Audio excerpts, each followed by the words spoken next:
Hello student, कैसे हो आप। Welcome to my class Chinki classes. आज मैं आपको पढ़ाऊंगी micro organism as a friend. ठीक है, मैंने इससे प्रीवियस पार्ट में क्या पढ़ा था, micro organism and it's type, वो कितने प्रकार के होते हैं।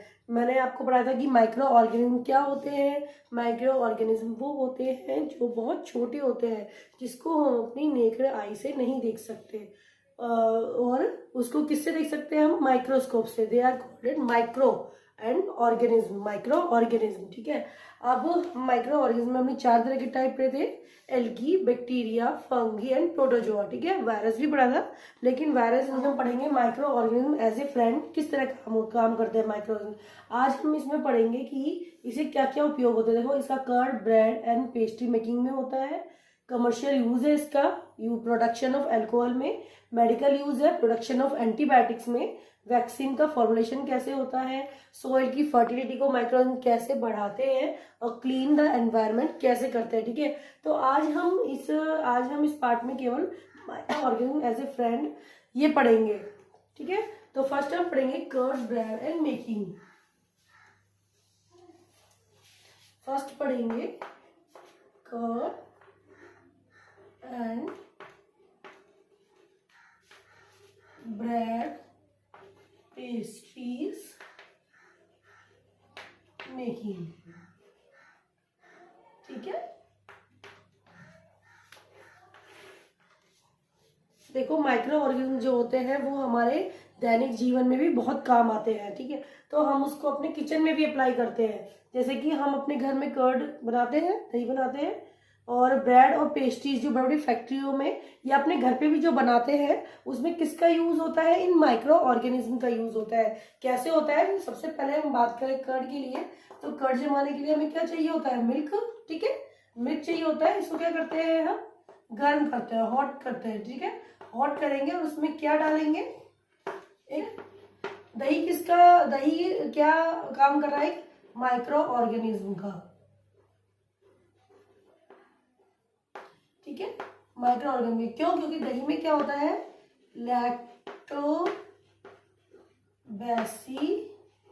लैक्टोबैसिलस एक बैक्टीरिया होता है। ठीक है, क्योंकि दही किसका काम कर रहा है, एक माइक्रो ऑर्गेनिज्म का। और माइक्रो ऑर्गेनिज्म कौन सा होता है दही में, लैक्टोबैसिलस बैक्टीरिया। बैसिलस बैक्टीरिया होता है, ये क्या काम करता है, ये क्या करता है, मल्टीप्लाई करता है अपने आप को दूध में। जैसे ही मिल्क में मल्टीप्लाई करेगा, वो क्या करेगा, बहुत ज्यादा अपनी पॉपुलेशन को बढ़ाएगा। और जितना ज्यादा पॉपुलेशन को बढ़ाएगा, मिल्क क्या होगा, स्टेबल हो जाएगा, मतलब कि वो जमने लग जाएगा, थिक हो जाएगा। और किसका फॉर्मेशन हो जाएगा, दही का। ठीक है, कर्ड का। तो इस तरह होता है कर्ड का formation by the use of the microorganism. ठीक है, एक बार फिर से देख लेते हैं। देखो, जो कर्ड होता है, कर्ड के जैसे हमने दही जमाया, दही जमाने के लिए हमें किसकी आवश्यकता होगी, दूध को हम गर्म करेंगे। अब दूध को गर्म करने के बाद क्या होता है, उसमें हम दही मिलाते हैं। ठीक है, दही मिलाते हैं, तो जो दही या जो कर्ड मिलाते हैं, तो जो कर्ड होता है वो किसका काम करता है, एक माइक्रो ऑर्गेनिज्म का। और माइक्रो ऑर्गेनिज्म का काम करता है। ठीक है, इस कर्ड में क्या होता है, लैक्टोबैसिलस बैक्टीरिया होता है। ये बैक्टीरिया, अब ये क्या हुआ, एक माइक्रो ऑर्गेनिज्म हुआ। ठीक है, इस तरह माइक्रो ऑर्गेनिज्म के थ्रू क्या जमता है, कर्ड जमता है। ठीक है, अब नेक्स्ट हम बात करेंगे कि ब्रेड और पेस्ट्री में किस तरह काम आता है इंडस्ट्री में। अगर हमको ब्रेड या पेस्ट्री या कुछ भी बनाना है, तो हम क्या लेंगे, मैदा लेंगे। ठीक है, मैदा लेने के बाद क्या करेंगे, उसमें शुगर ऐड करेंगे। ठीक है, और उसमें क्या मिलाएंगे, यीस्ट।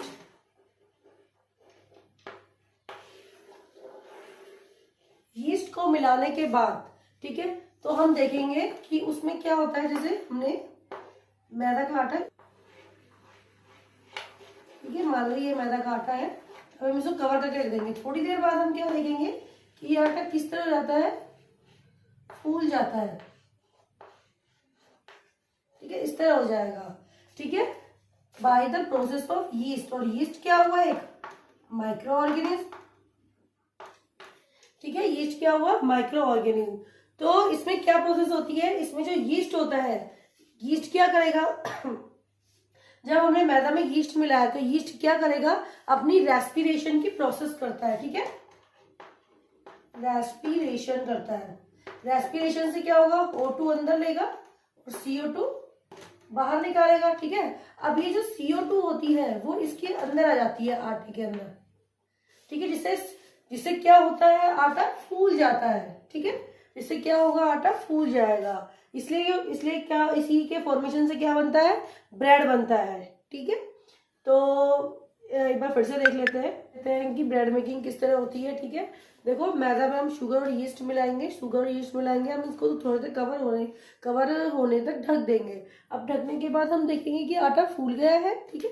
अब वो आटा क्यों फूल गया है, इसमें क्या हुआ, जो यीस्ट ने क्या किया, अपनी रेस्पिरेशन की प्रोसेस करी, रेस्पिरेशन, ठीक है, रेस्पिरेशन की प्रोसेस करी। रेस्पिरेशन से क्या हुआ, CO2 क्या हुआ, इस आटे के अंदर भर गया, जिससे आटा क्या हुआ, फूल गया, ठीक है। आटा फूल गया, आटा फूलने के कारण क्या हुआ कि आटा फूल गया, फूलने के से ही क्या आटा को फुलाते हैं, उससे ही क्या बनता है, हमारा ब्रेड और पेस्ट्री होती है। बड़े बड़े इंडस्ट्री में जो ब्रेड और पेस्ट्री होती है वो by the help of the yeast होती है, मतलब कि by the help of the microorganism we prepare the curd and bread and pastry in the large scale, okay. तो ये तो हमने पढ़ लिया कि कर्ड, ब्रेड और जो पेस्ट्री होती है किस तरह बनाई जाती है। अब हम सेकंड पढ़ेंगे, कमर्शियल यूज। कमर्शियल यूज, अब कमर्शियल यूज में माइक्रो ऑर्गेनिज्म किस तरह काम आते हैं, ठीक है। कमर्शियल यूज में जो होता है, अगर हम देखें कि अगर हमें बहुत लार्ज स्केल पे यूज करना है तो हम क्या बनाते हैं, जैसे ये किसके प्रोडक्शन में काम आता है, किसका प्रोडक्शन होता है, अल्कोहल, वाइन, बियर, ठीक है। इसको एक बड़े प्रोडक्शन पे बनाने के लिए हम किसका यूज करते हैं, माइक्रो ऑर्गेनिज्म का यूज करते हैं, ठीक है। जो माइक्रो ऑर्गेनिज्म का यूज जो होता है वो कैसे होता है, देखो, जो अगर हमने जो होता है इसमें जब अल्कोहल, वाइन या बियर या कुछ भी बनाते हैं, इसमें शुगर क्या होती है, कन्वर्ट हो जाती है by the process of the yeast is called as the fermentation. इसमें क्या प्रोसेस पढ़ेंगे हम, फर्मेंटेशन की, ठीक है, फर्मेंटेशन पढ़ेंगे। देखो, इसमें क्या होता है, जो भी हमारी शुगर होती है, जैसे कि बार्ले हो गया, वीट हो गया, ठीक है, क्रश जूसेस हो गए,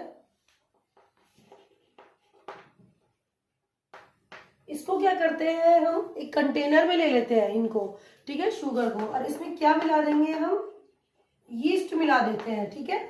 जब हम कुछ दिनों बाद देखते हैं तो इसमें क्या होती है, कुछ गंध सी आने लग जाती है, इसमें क्या बन जाता है, उसका अल्कोहल बन जाता है, ठीक है, अल्कोहल बन जाएगा। मतलब क्या हुआ, शुगर ने ब्रेक डाउन हो गया, यीस्ट ने किया, और क्या प्रोडक्शन हुआ, alcohol, is called the fermentation. Fermentation में क्या होता है, शुगर का ब्रेक डाउन हो जाता है, ठीक है, शुगर ब्रेक डाउन हो जाती है। और फर्मेंटेशन को लुईस पास्चर ने 1857 में दिया था, ठीक है। फर्मेंटेशन को किसने दिया था, किस साइंटिस्ट ने दिया था, लुईस पास्चर ने 1857 में दिया था, ठीक है। एक बार फिर से देख लेते हैं कमर्शियल यूज में क्या है। कमर्शियल यूज में हमने बताया था कि इसमें बहुत सारी जो इंडस्ट्रीज होती है, जैसे कि उनमें क्या होता है, अल्कोहल, वाइन या बियर का कोई भी कमर्शियल यूज, मतलब बहुत लार्ज स्केल पे हमें यूज करना, बनानी होती है इन चीजों को, तो हम क्या करते हैं, फर्मेंटेशन की प्रोसेस करते हैं। तो फर्मेंटेशन क्या होता है, breakdown of the sugar and production of the alcohol by the process of the yeast is called as the fermentation, ठीक है। या ऐसे भी बोल सकते हैं कि कन्वर्जेशन बोल सकते हैं, conversation of sugar in the alcohol by the use of the yeast is called as the fermentation, ठीक है। फर्मेंटेशन को लुईस पास्चर ने 1857 में ये था। इसी तरह ही लार्ज स्केल पे वाइन, बियर, इन सब का प्रोडक्शन किया जाता है, ठीक है। तो हमने इसके दो यूज पढ़ लिए हैं,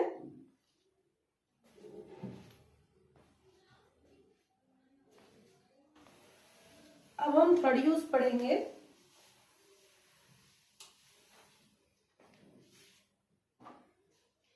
थर्ड यूज पढ़ेंगे मेडिकल में, मेडिकल यूज। ठीक है,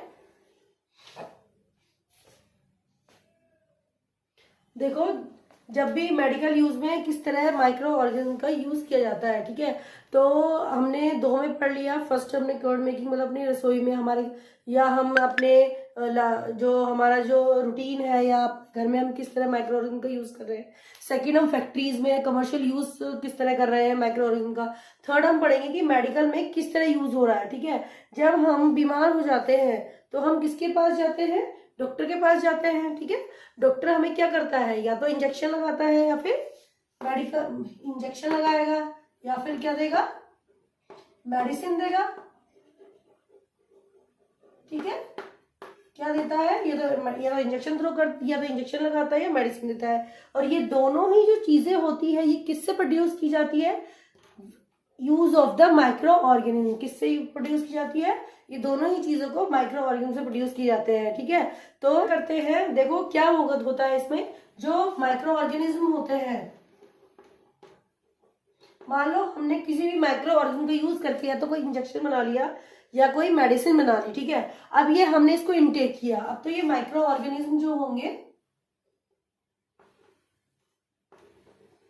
ये क्या करेंगे, बैक्टीरिया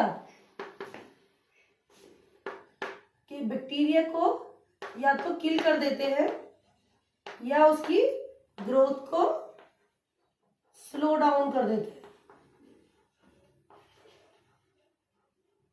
ठीक है, मैंने बैक्टीरिया का नाम ही क्यों लिया है, क्योंकि एंटीबायोटिक्स जो होती है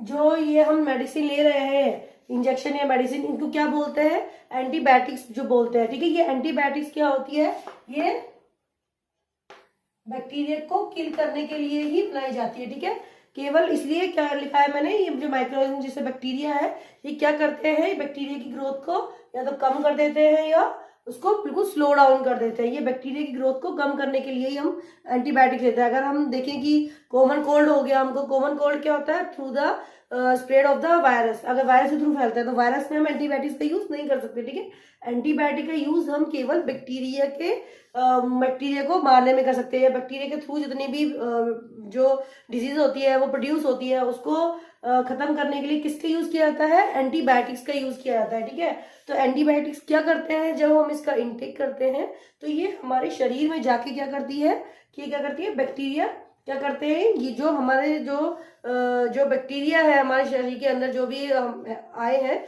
उनको या तो किल कर देती है या उनके स्लो डाउन कर देती है। इसमें जो एंटीबायोटिक्स होती है, एंटीबायोटिक्स को बनाने के लिए एक स्पेसिफिक माइक्रो ऑर्गेनिज्म को ग्रो किया जाता है।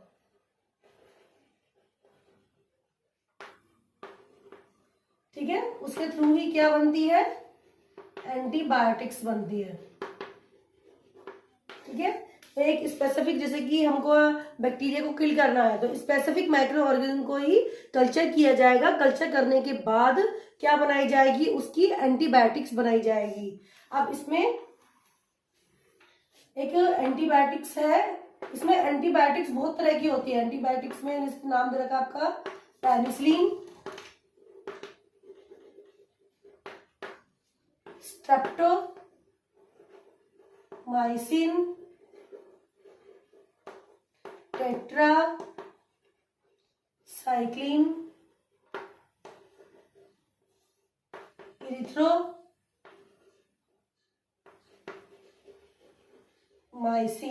ठीक है, ये 4 एंटीबायोटिक आपकी बुक में दी हुई है, इसको आपको लर्न करना है। देखो पेनिसिलिन है, स्ट्रेप्टोमाइसिन है, टेट्रासाइक्लिन है, इरिथ्रोमाइसिन है। तो इसमें पेनिसिलिन का बता रखा है कि पेनिसिलिन को एडवर्ड अलेक्जेंडर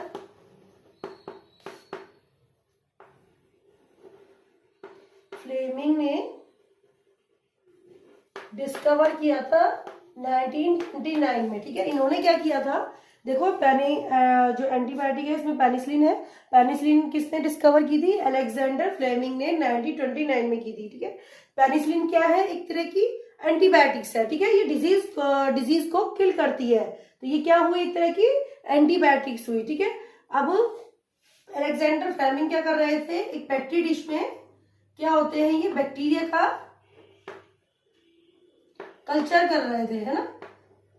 जब उन्होंने बैक्टीरिया कल्चर किया तो उन्होंने थोड़ी देर बाद क्या देखा? कुछ दिनों बाद देखा कि उनकी जो पेट्री डिश है उसके अंदर छोटे छोटे क्या है? स्पोर आ गए हैं। और वो कैसे स्पोर है? ग्रीन कलर के। और वो क्या कर रहे हैं? ये स्पोर वो क्या कर रहे हैं? ये स्पोर क्या कर रहे हैं? जो हम बैक्टीरिया की कॉलोनी को जो ग्रो कर रहे हैं, उस बैक्टीरिया की कॉलोनी को या तो ये किल कर रहे हैं या उसकी ग्रोथ को स्लो डाउन कर रहे हैं।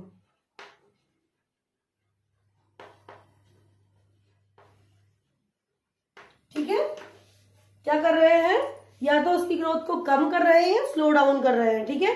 तो इससे जो ये ग्रीन स्पोर है ये क्या कह रहा है? क्या देखा कि जो ये स्पोर है ये क्या कर रहे हैं? ग्रीन कलर के स्पोर है, ये क्या कर रहे हैं? बैक्टीरिया की ग्रोथ को है तो कम कर रहे हैं या उन्हें क्या कर रहे हैं? स्लो डाउन कर रहे हैं, ठीक है।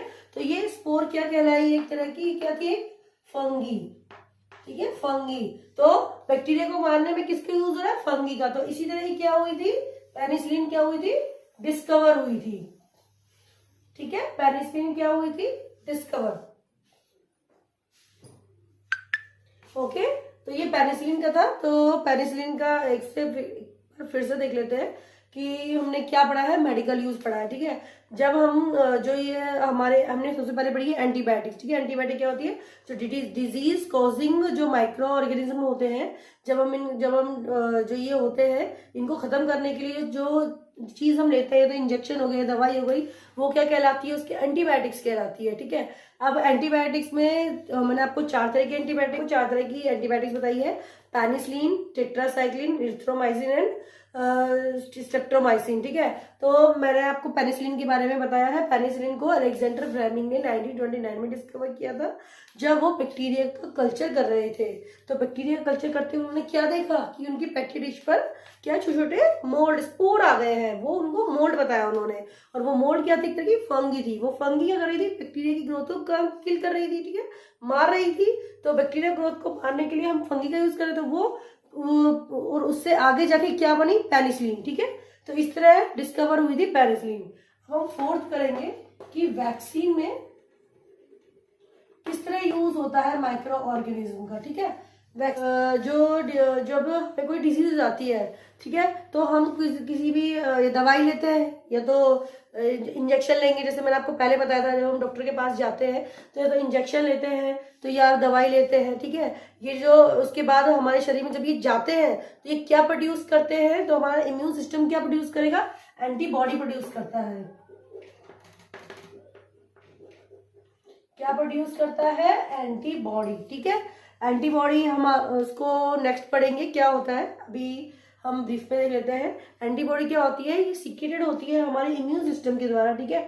अब ये क्या होती है? जो बाहर से हमारे कोई भी, जैसे मान लो कोई कॉमन व्यक्ति हुआ, कॉमन कोल्ड हो गया मान लो किसी को, और कॉमन कोल्ड से मान लो कोई भी जो वायरस है हमारे शरीर में कोई अंदर चला गया, ठीक है। अब ये क्या करता है? हमारा इम्यून सिस्टम इस वायरस के थ्रू रिस्पॉन्स करता है। क्या करता है? एंटीबॉडी प्रोड्यूस करके, ठीक है। ये अंदर की जो होती है डिजीज कॉजिंग जो माइक्रो ऑर्गेनिज्म होता है उसको खत्म करने के लिए क्या यूज की जाती है?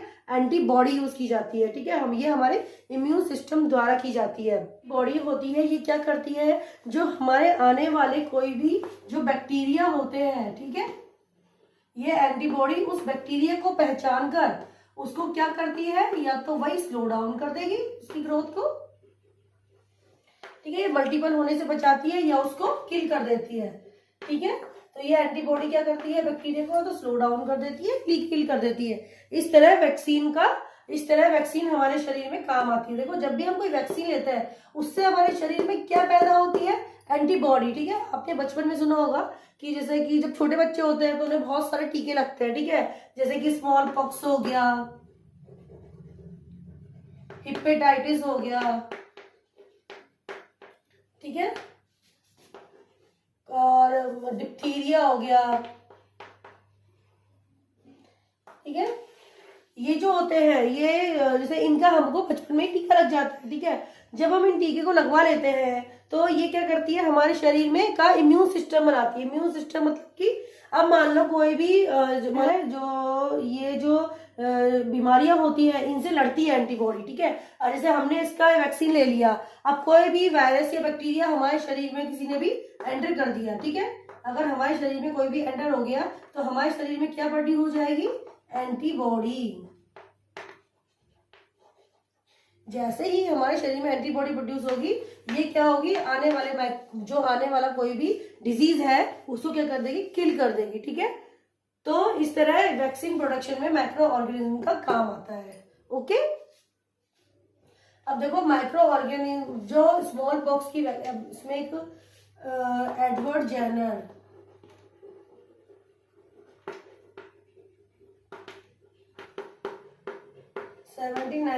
में स्मॉल पॉक्स वैक्सीन का इन्वेंशन किया था, ठीक है। ये बहुत इंपॉर्टेंट है, कई बार पेपर में पूछा जाता है कि जो स्मॉल पॉक्स वैक्सीन का इन्वेंशन किसने किया था, एडवर्ड जेनर ने 1798 में। ओके, तो इस तरह वैक्सीन जो होती है हमारे शरीर में डिजीज कॉजिंग जो भी माइक्रो ऑर्गेनिज्म या बैक्टीरिया होते हैं उसको किल करने के काम आती है, ठीक है। तो ये एक तरह का फ्रेंडली यूज हो गया। 4 पढ़ लिए, 5वां है इंक्रीज सोइल फर्टिलिटी। देखो सबसे पहले हम देखेंगे कि सोइल फर्टिलिटी क्या होती है, जो मिट्टी की उर्वरता होती है वो क्या होती है। देखो जैसे हमारे इंडिया की बात करें तो इंडिया में बहुत सारी क्रॉप होती है जो बदल बदल के बोई जाती है। जैसे हमने गर्मी में जैसे कोई एक क्रॉप उगाई, सर्दियों में कोई दूसरी क्रॉप उगाई, ठीक है। तो इस तरह क्या होता है, अगर हम एक ही फील्ड में बहुत तरह की क्रॉप उगाते हैं तो फील्ड में जो सॉइल होती है उसकी जो फर्टिलिटी होती है वो बहुत कमजोर होती है। फर्टिलिटी का मतलब होता है उर्वरता, मतलब कि जो उसकी पौधों को देने में जो भी उसमें न्यूट्रिएंट प्रेजेंट होते हैं उसकी जो न्यूट्रिएंट होते हैं वो बहुत कम हो जाते हैं। इसलिए हम उन न्यूट्रिएंट को बराबर मात्रा में करने के लिए या तो उसमें केमिकल फर्टिलाइजर का यूज करते हैं या ऑर्गेनिक मैन्योर का यूज करते हैं, ठीक है। तो इस तरह अब हम ये देखेंगे कि हम सॉइल की फर्टिलिटी को by the use of the micro organism कैसे बढ़ाएंगे, ठीक है। तो कैसे बढ़ाते हैं हम, तो आपने आगे सिम्बायोटिक रिलेशनशिप, ठीक है, उसके थ्रू होता है इसमें। तो सॉइल फर्टिलिटी कैसे बढ़ती है कि जो होते हैं नाइट्रोजन को फिक्स करके, आगे जो हम नाइट्रोजन साइकिल पढ़ेंगे उसमें भी पढ़ेंगे ये चीज, ठीक है। तो नाइट्रोजन को फिक्स कैसे होती है, देखो जितने भी लेग्यूम्स के, ठीक है, जितने भी लेग्यूम्स के जो है पी हो गई और ये जितने भी आपकी दालें हो गई, पल्सेस हो गई, ठीक है, ये जितने भी ट्री होते जो इनकी जो रूट होती है उसमें एक बैक्टीरिया पाया जाता है, वो क्या होता है, राइजोबियम बैक्टीरिया। ये क्या करता है, ये बैक्टीरिया नाइट्रोजन को फिक्स करता है। कैसे करता है, ठीक है, नाइट्रोजन को फिक्स करता है और प्लांट की फर्टिलिटी को बनाए रखता है, ठीक है, प्लांट की फर्टिलिटी को बनाए रखता है। तो हम जितने भी जो ट्री है इनमें हम क्या यूज कर रहे हैं, एक बैक्टीरिया का यूज कर रहे हैं और क्या कर रहे हैं, नाइट्रोजन को वो बैक्टीरिया फिक्स कर रहा है और प्लांट की फर्टिलिटी को बढ़ा रहा है। तो इस तरह क्या हुआ, माइक्रो ऑर्गेनिज्म क्या हुआ, क्या bye the help of the microorganism हम क्या बढ़ा रहे हैं, सॉइल फर्टिलिटी। देखो राइजोबियम बैक्टीरिया क्या करता है, जो ये रूट नोड्यूल्स होते हैं इनमें जो रूट की नोड्यूल्स होती है उसके अंदर ये राइजोबियम बैक्टीरिया पाया जाता है, ठीक है। ये जो रूट की नोड्यूल्स जो होती है, जैसे ये राइजोबियम बैक्टीरिया है और मान लो ये प्लांट की रूट है ना। तो राइजोबियम बैक्टीरिया क्या कर रहा है, जो भी एनवायरनमेंट में जो नाइट्रोजन होता है उसको ये इनटेक करता है और उसको प्लांट में पहुंचाता है, ठीक है, रूट के थ्रू प्लांट में पहुंचाता है। तो ये तो प्लांट को क्या दे रहा है, नाइट्रोजन दे रहा है और बदले में प्लांट इसको क्या देता है, शेल्टर एंड न्यूट्रिश फूड देता है, शेल्टर एंड फूड प्रोवाइड करता है, ठीक है। तो इस तरह क्या करते हैं ये नाइट्रोजन, फिर नाइट्रोजन प्लांट द्वारा इनटेक कर ली जाती है और प्लांट इनटेक करने के बाद, ठीक है, इसमें जो नाइट्रोजन का जो अमाउंट होता है वो पहुंच जाता है, ठीक है। और ये क्या करता है, इसको शेल्टर ऑफ फूड देता है। इस तरह हम by the use of the micro organism क्या कर रहे हैं, एनवायरमेंट की नाइट्रोजन को फिक्स करते हैं, जो कि प्लांट द एनवायरमेंट।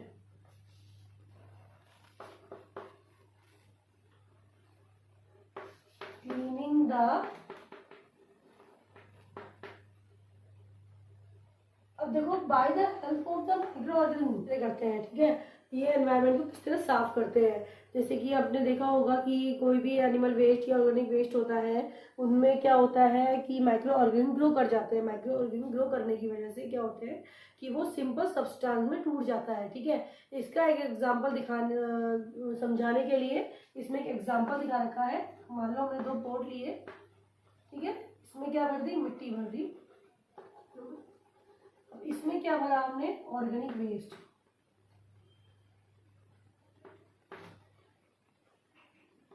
और इसमें क्या भरा हमने, प्लास्टिक। इसलिए कहते हैं प्लास्टिक का यूज नहीं करना चाहिए, ठीक है। इसमें क्या भर दिया हमने, प्लास्टिक। अब क्या हुआ, जो ऑर्गेनिक वेस्ट हुआ इस पे क्या ग्रो कर गए, माइक्रो ऑर्गेनिज्म। अब जो ये माइक्रो ऑर्गेनिज्म है, इन्होंने इस जो ऑर्गेनिक वेस्ट को सिंपल सब्सटेंस में तोड़ दिया और ये क्या हो गए, मैन्योर बन गए, ठीक है। और ये माइक्रो ऑर्गेनिज्म जो न्यूट्रिएंट जो बनते हैं वो प्लांट द्वारा इनटेक हो जाते हैं, ठीक है। एक बार फिर से समझा देती हूँ कि जो ऑर्गेनिक वेस्ट था उसमें माइक्रो ऑर्गेनिज्म ने क्या किया, इन वेस्ट को सिंपल सब्सटेंस तोड़ दिया, जो कि मैन्योर मतलब खाद का काम करती है, ठीक है। और इसके प्रोसेस से जो न्यूट्रिएंट रिलीज होते हैं इन माइक्रो ऑर्गेनिज्म से, ये प्लांट द्वारा इनटेक कर लिया जाता है। लेकिन जो प्लास्टिक होता है उसको माइक्रो ऑर्गेनिज्म नहीं तोड़ पाते हैं, ब्रेक डाउन नहीं कर पाते हैं, और ये ऐसा का ऐसा रहता है। इट मीन्स क्या हुआ, हमारे एनवायरनमेंट में जितने भी ऑर्गेनिक वेस्ट है वो हमको किससे डिग्रेड हो रहे हैं, bye the help of the microorganism, ठीक है। और जो ये न्यूट्रिएंट को रिलीज कर रहे हैं, जो माइक्रो न्यूट्रिएंट हमें मिल रहा है वो पौधों द्वारा इनटेक कर लिया जाता है। ये साइकिल चलती है। जैसे कि मान लो हम फार्मर की बात करें, फार्मर क्या करते हैं, जितने भी मतलब मैन्योर, ऑर्गेनिक मैन्योर मान लो से बनानी है, ठीक है। ऑर्गेनिक मैन्योर बनाने के लिए वो क्या करते हैं, जितने भी वेस्ट होता है हमारा, जैसे ऑर्गेनिक वेस्ट हो गया या एनिमल रेजिड्यू हो गया, एनिमल जो मर जाते हैं उनको क्या करते हैं, वो एक खड्डे में इकट्ठा कर देते हैं और कुछ दिन उसे दबा देते हैं। कुछ दिन बाद जब देखते हैं तो उसमें क्या होता है, with the help of the micro organism वो क्या बन जाती है, एक तरह से किसान के लिए क्या काम करती है, वो एक मैन्योर काम करती है। इट मीन्स कि जो माइक्रो ऑर्गेनिज्म होते हैं वो इन सब्सटेंस को सिंपल सब्सटेंस में तोड़ देते हैं, जिससे क्या बनती है, मैन्योर बनती है, ठीक है। और अगर हम नेक्स्ट और भी इसका अगर एग्जांपल देखना चाहें कि एनवायरनमेंट कैसे क्लीन होता है, कि हम जब रोड साइड पे देखते हैं कोई भी एनिमल, कोई भी जब डेड हो जाता है, ठीक है, तो उस पर क्या करते हैं कि वो सड़ने लग जाता है, गलने लग जाता है, किसकी हेल्प से, माइक्रो ऑर्गेनिज्म। उस पर बहुत सारे माइक्रो ऑर्गेनिज्म ग्रो कर लेते हैं और क्या करते हैं, वो माइक्रो ऑर्गेनिज्म उसकी शरीर को गला देते हैं, ठीक है। फिर बाद में क्या, ये माइक्रो ऑर्गेनिज्म क्या करते हैं, जो इनकी डेड बॉडी जो होती है, जो एनिमल की डेड बॉडी होती है, ठीक है, उसको क्या कर देते हैं, सिंपलर फॉर्म में ला देते हैं, और जो न्यूट्रिएंट जाता है, जो न्यूट्रिएंट बनता है with the help of the micro, ये प्लांट द्वारा दोबारा इनटेक कर जाता है। इस तरह जो एनिमल प्लांट होते हैं ये एक दूसरे के रिसाइकिल में काम करते हैं, ठीक है। इस तरह क्या होता है, हमारा एनवायरनमेंट क्लीन होता है। ओके, क्लियर है। तो मैं आपको एक बार समराइज कर देती हूँ कि हमने क्या क्या पढ़ा है। हमने पढ़ा है micro organism as the use of the friend, ठीक है। फ्रेंड के रूप में हमने पढ़ा है कि किस तरह हम, फर्स्ट हमने पढ़ा था कि किस तरह कर्ड मेकिंग होती है या पेस्ट्री होती है। सेकंड हमने पढ़ा था कमर्शियल यूज पढ़ा था, ठीक है, कमर्शियल यूज अल्कोहल प्रोडक्शन में किस तरह से माइक्रो ऑर्गेनिज्म का यूज होता है, ठीक है। थर्ड हमने पढ़ा है एंटीबायोटिक्स या फिर वैक्सीन बनाने में, और उसके बाद फिर हमने पढ़ा था नाइट्रोजन को फिक्स करने में, मतलब कि सॉइल फर्टिलिटी में जो नाइट्रोजन फिक्स होती है, सॉइल की फर्टिलिटी किस तरह होती है, ठीक है। एक हमने पढ़ा है क्लीनिंग द एनवायरनमेंट, एनवायरनमेंट को क्लीन करने में माइक्रो ऑर्गेनिज्म किस तरह यूजफुल होते हैं, ठीक है। तो ये सारा समराइजेशन है। अब मैं आपको कुछ एक्स्ट्रा क्वेश्चन दे रही हूँ, ये आपको सॉल्व करके मेरे कमेंट बॉक्स में बताना है कि किससे सॉल्व हुई, ठीक है। मैं आपको कुछ एक्स्ट्रा क्वेश्चन दूंगी, ठीक है। ये कुछ क्वेश्चन है, ये आपको सॉल्व करने हैं और मेरे कमेंट बॉक्स में इसका जवाब जरूर देना। मैं आपको फिर बाद में इसके उत्तर बताऊंगी, ठीक है। फर्स्ट क्वेश्चन है वो डिस्कवर पेनिसिलिन। थर्ड है name the 3 example of antibiotics. What is the fermentation. Name the diseases which prevented by the vaccine. Name the nitrogen fixation bacteria. Okay, ये आपको उत्तर सबको कमेंट बॉक्स में जरूर देने हैं। Thank you. आगे की वीडियो के लिए please like my channel, subscribe and comment please.